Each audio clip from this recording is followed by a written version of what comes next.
Hey friend, welcome back to Running to Myself. I'm your host, Tricia Stanton, life coach, former teacher, trail runner, wife, mom, and grandma.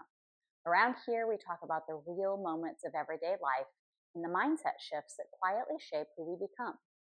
Today, I want to tell you a story about Veterans Day. Not the holiday itself, but the way a single moment can feel completely different depending on which side of it you're standing on, and how both perspectives can be true at the same time. This is one of those episodes that might make you pause just enough to consider where your own perspective is influencing your experience. Let's get into it. Last month on Veterans Day, my husband Dave and I went to our granddaughter's school for their annual Veterans Day program. Listen, getting to attend these events at her school is one of the greatest delights of my life right now. The flexibility in my schedule, the chance to show up for these moments, the energy of elementary school kids singing their hearts out. I just love everything about it. We found our seats, waited for the classes to file in, and I felt that little swell of gratitude you get when you're watching something special unfold.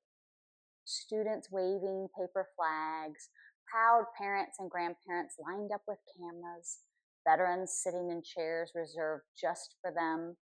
It was meaningful, it was tender, and it felt big. But as I sat there soaking it in, another part of me, the former teacher part, couldn't help but remember what it used to feel like on the other side. Because here's the honest truth. As a teacher, these kinds of assemblies can be a lot. Not bad, not unimportant, just a lot. They interrupt instructional time if the expectations around learning don't go away. So teachers are juggling, how do I keep us on track? How do I help my students transition? How do I manage the energy of an assembly and then magically redirect everyone back into math 10 minutes later? And some students, oh bless them, they will ride the wave of excitement from that assembly straight through the rest of the day. Good luck getting them back into long division mode. Then there are the teachers on the planning committee, the ones who make the program run smoothly, who arrive early to decorate both indoors and out. They set up the refreshments, they coordinate class entrances, and think through every tiny detail so that the rest of us barely notice all the work happening behind the scenes. And all of this hits around November 11th, a point in the school year where teachers are already running a little low in the tank. So I've seen this day from both angles now. And let me assure you, those experiences couldn't feel more different. As a teacher, it felt like one more thing to manage. As a grandparent, it felt like a gift. As a teacher, it was a logistical challenge. As a grandparent, it was deeply meaningful. As a teacher, it felt like, how will I fit everything in? As a grandparent, it felt like, I'm so grateful I get to be here. And here's the important part. Neither version was wrong. Both were true. Later that day, when I was thinking about the program, the music, the kids, the veterans who stood when their branch of service was announced, I realized something. My feelings about this day didn't change because the program changed. My feelings changed because my perspective changed. Same circumstance, different role, different experience. It was such a simple reminder that two people can stand in the very same moment and walk away feeling completely different things. Not because one of them is wrong, not because one of them should feel differently, but because perspective shapes experience. Teachers feel the pressure, grandparents feel the pride. Veterans feel the honor, students feel the excitement. Administrators feel the responsibility. All of those experiences are happening simultaneously, and all of them are true. So I want to offer this to you. Where in your life might someone else simply be standing in a different place than you? Not better, not worse, just different. Where might you be holding your own perspective as the truth instead of one truth? And I don't ask this to call you out. I ask it because we all do it. It is human. We see the world through the lens where we are standing. It's not a flaw, it's just how our brains are wired. But sometimes that lens can be tight, it can be narrow, it can only see what we are feeling in the moment. And we forget that the person across from us, the one we love or live with or work beside, is carrying a completely different set of thoughts, pressures, memories, and interpretations into the same moment. Maybe it's inside your home. You're exhausted from the day. They're quiet because they had a long day too. You read their silence one way, they're experiencing it another way. Maybe it's in a relationship where you feel like you're giving more than you're receiving. You're looking at the situation through the lens of emotional effort.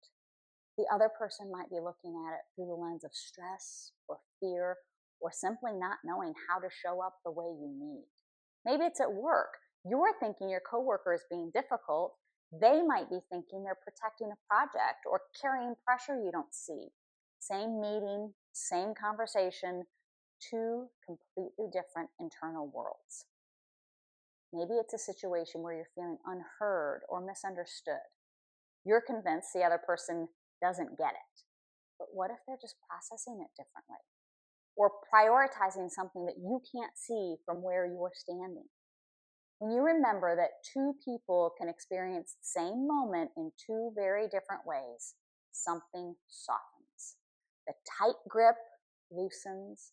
The emotional pressure eases just a bit. You stop making one person right and the other wrong. You stop turning your perspective into a verdict. And instead, you can get curious. Curiosity is gentle. Curiosity doesn't assume. Curiosity says, help me understand what this looks like from where you're standing. And when curiosity walks into the room, compassion follows. Because once you see someone else's perspective, not as a threat to your own, but simply as another version of the truth, empathy has space to grow. Compassion is what opens the door to connection. And connection is what helps us feel anchored instead of isolated. Connection is one of the greatest gifts we can offer ourselves and the people around us. Belonging doesn't come from matching perspectives. It comes from honoring the humanity in the perspectives we don't share. And when you can do that, when you can allow two truths to sit side by side, the world gets bigger. Your relationships get sturdier, and you feel more grounded in your own life. Not because everyone agrees with you, but because everything doesn't have to.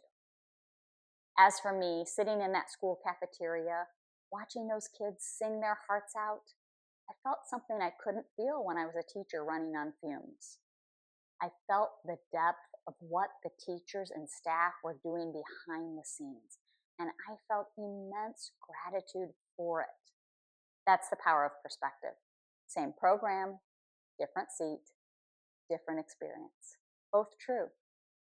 All right, friend, thank you for being here with me today. Take a moment this week and notice where your perspective is shaping your experience. Not to judge it or change it, just to notice. You might be surprised at what you learn. And if this episode gave you something to think about, I'd love for you to hit subscribe so you never miss a conversation. It also helps so much when you share the show with a friend who might need it too. I'll see you next time.